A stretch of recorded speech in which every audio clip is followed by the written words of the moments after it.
Oke, bismillahirrahmanirrahim. Assalamualaikum warahmatullahi wabarakatuh.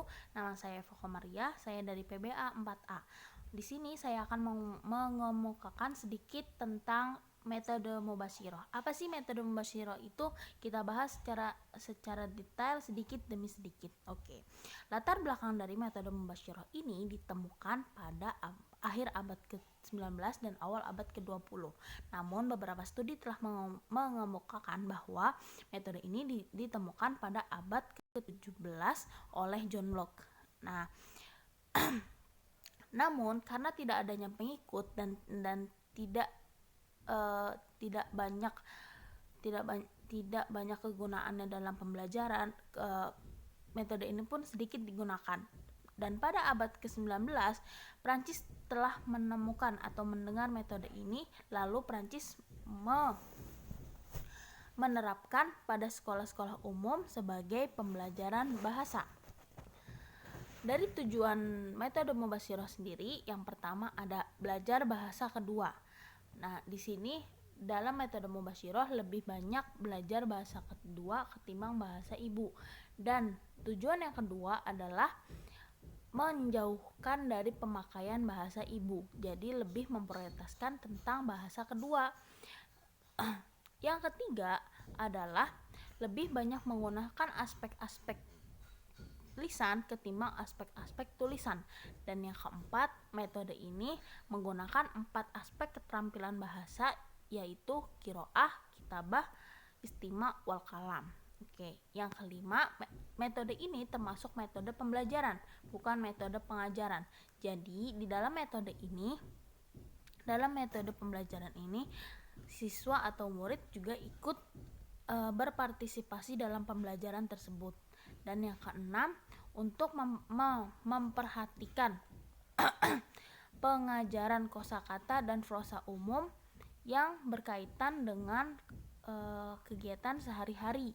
Dan yang ketujuh, terakhir, untuk memperhatikan pada kefasihan berbahasa tanpa melupakan tata bahasa yang baik dan benar.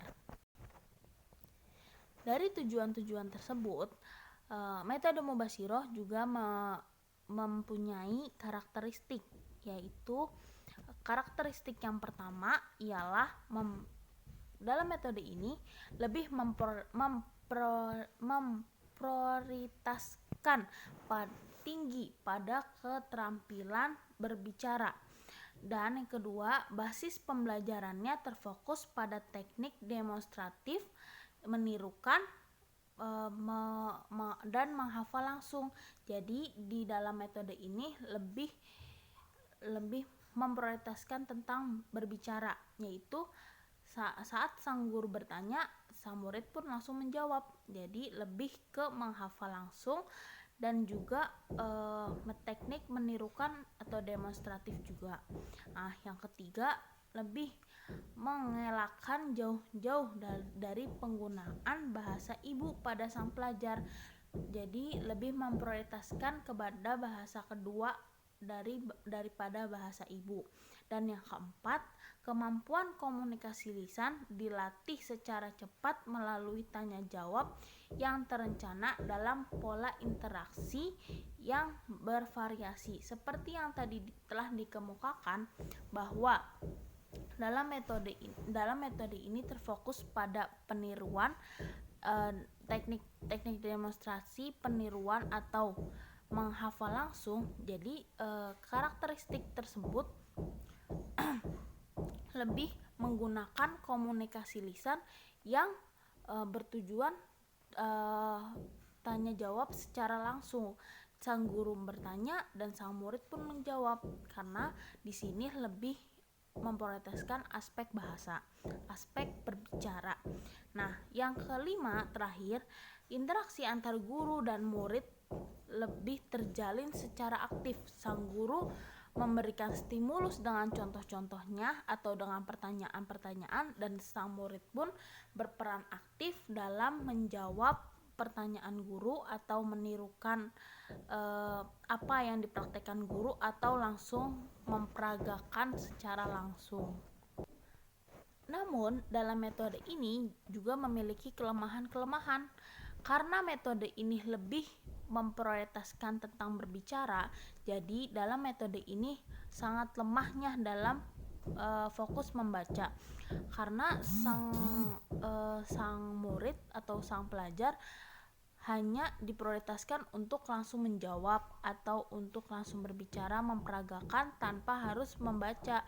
Jadi di sini lemahnya keterampilan membaca. Dan karena adanya ruang kebebasan menjadikan mencampur adukan dialek bahasa asing dan dialek bahasa ibu. Dan juga murid terkadang hanya mengetahui makna struktur dari konteksnya saja, karena sang guru langsung mengajarkan dari strukturalnya.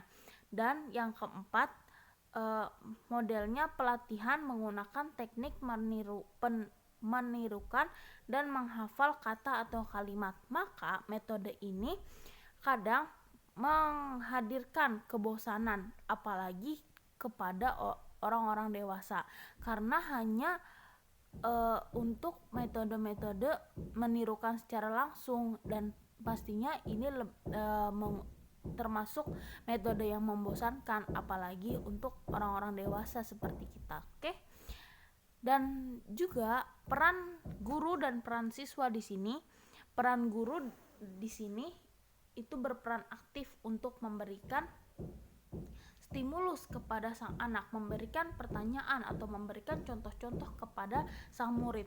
Dan peran murid itu berperan aktif untuk menjawab atau menirukan atau memperagakan apa yang telah dicontohkan guru atau apa yang telah disampaikan oleh guru. Jadi di sini lebih ke metode teacher center, karena guru harus berperan aktif untuk memberikan stimulus kepada sang siswa atau sang pelajar. Nah, oke, cukup sekian penjelasan dari saya. Mohon kurang lebihnya mohon maaf. Wabillahi taufik wal hidayat. Syukron. Wassalamualaikum warahmatullahi wabarakatuh. See you next time.